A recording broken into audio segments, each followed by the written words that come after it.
In late 1941, the German war machine looked absolutely positively unstoppable. Their blitzkrieg, the Lightning War, had just ripped through Europe, and now it was knocking on the door of the Soviet capital. This was supposed to be it, the final knockout blow, but it wasn't. This is a story of how the most feared army in the world was literally frozen in its tracks. Right, so let's get into the heart of it, because this is the big question, isn't it? How does an army that has basically conquered a continent get that close to the grand prize and then just fail? The answer is so much more than just a simple battle. It's a crazy mix of mud, steel, and just unbelievable bone-shattering cold. So the German plan had this epic name, Operation Typhoon, and the goal was every bit as ambitious as it sounds. The idea was simple, really. Encircle and totally annihilate the Red Army defending Moscow, take the capital, and boom, end the war on the Eastern Front before that legendary Russian winter really kicked in. When they launched this thing at the end of September, it was a massive, all-in kind of move. And the German high command? They were brimming with confidence. They honestly believed the Red Army was just one punch away from collapsing. That one last huge push was all it would take to bring the whole Soviet Union down. And you know what? At first, it looked like they were right. The beginning of Operation Typhoon was a picture-perfect blitzkrieg. German panzers pulled off these gigantic pincer moves, trapping hundreds of thousands of Soviet soldiers in these huge pockets. For the Red Army, it was an absolute catastrophe. But then, something happened that wasn't really on the German timetables. That lightning-fast advance started to slow down, and then it just kind of stopped. And suddenly, their biggest enemy wasn't just the Red Army, it was the ground beneath their feet. Welcome to the Rasputicha, the infamous Russian season of mud. We're talking about autumn rains that turned every road, every field, into this bottomless quagmire. And just like that, the Germans' main advantage, their speed, their tanks, their supply trucks, was totally neutralized, basically swallowed up by an ocean of mud. And look at this, the breakdown was just staggering. It wasn't just about getting stuck. The German army was running on fumes. Divisions were at half strength, maybe even less. Most of their trucks and tanks were out of action. And the really critical part, the winter gear they were going to need so badly was stuck miles and miles behind the lines. So you get this incredible pause in the middle of the battle.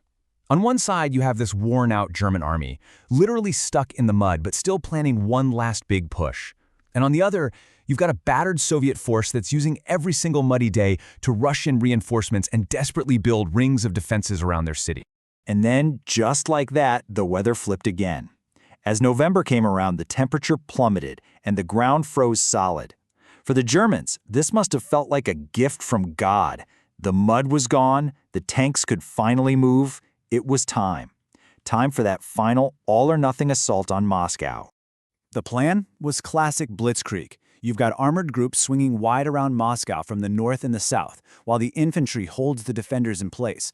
The whole idea was for the two pincers to meet up on the far side of the city and trap everybody inside. It was audacious and, yeah, on paper, it looked pretty brilliant. Man, this quote right here tells you everything you need to know about the feeling inside the Kremlin. The stakes are as high as they can possibly be. You have Stalin under immense pressure, basically asking his best general, Georgy Zhukov, for the cold, hard truth. The entire country's fate is hanging on this conversation.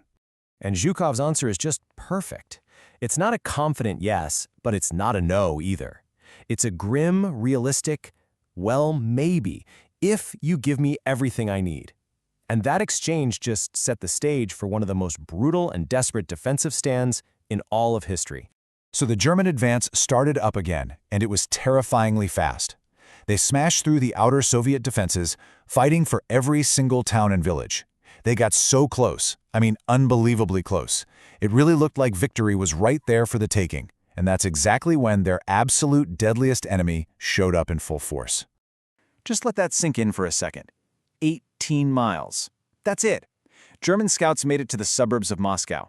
Their officers could literally pull out their binoculars and see the golden spires of the Kremlin. They were standing on the finish line. It just shows you how razor-thin the margin between victory and defeat really was. And then this. The temperature just fell off a cliff. And this isn't just a story, this is a real report from the commander on the ground. He's telling his bosses back in Berlin that it is minus 45 degrees Celsius. That's minus 49 Fahrenheit. I mean, can you even imagine trying to fight in that kind of cold? Now, okay, maybe von Bock's report was an extreme reading from one spot, but the official records, they confirm it was just brutally, inhumanly cold. The official low hit nearly minus 29 Celsius. That's about minus 20 Fahrenheit. These aren't just numbers on a chart. For an army with no winter gear, that is a death sentence. And here's the kicker. This wasn't an even fight against the weather. The German soldiers had summer uniforms. That's it. Their guns were seizing up, the oil in their engines was freezing solid, frostbite was causing catastrophic casualties. Now, the Soviet troops were suffering too, for sure, but they were much better equipped with felt boots, warm coats, and just the grim know-how of surviving in these conditions. But let's be really clear here. This was a meat grinder for everybody. The fighting was so vicious that on both sides, entire regiments were basically wiped out, shrunk down to the size of a single company. We're talking about skeleton crews fighting at the absolute limit of what humans can endure. Okay, so let's pull all these threads together. Why did the supposedly unstoppable blitzkrieg get stopped dead in its tracks at Moscow? Well, it wasn't just one thing. It was this perfect storm, a catastrophic pileup of different factors. First off, the Germans just completely underestimated the Soviets' ability to take horrific losses and still find fresh troops to throw into the fight. Second, that autumn mud, the Rasputitsa, completely destroyed their schedule and their supply lines. Third, the winter itself became a weapon, crippling an army that had no protection against it. And you absolutely cannot forget the sheer, dogged ferocity of the Soviet defense, which was being helped by amazing new tanks like the T-34. I mean, its wide tracks just cruised over the mud and snow that buried the German panzers, and its sloped armor was a game-changer.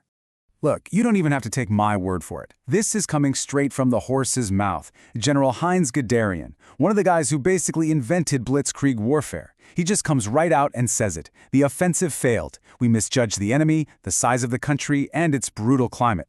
And this last line from him, it's maybe the most telling of all. On December 5th, Guderian gives the order to stop, to halt. It's a confession, really. He's admitting that pushing forward any longer wouldn't lead to victory. It would lead to the complete and total annihilation of his army. The blitzkrieg was over, frozen to death in the snows right outside Moscow.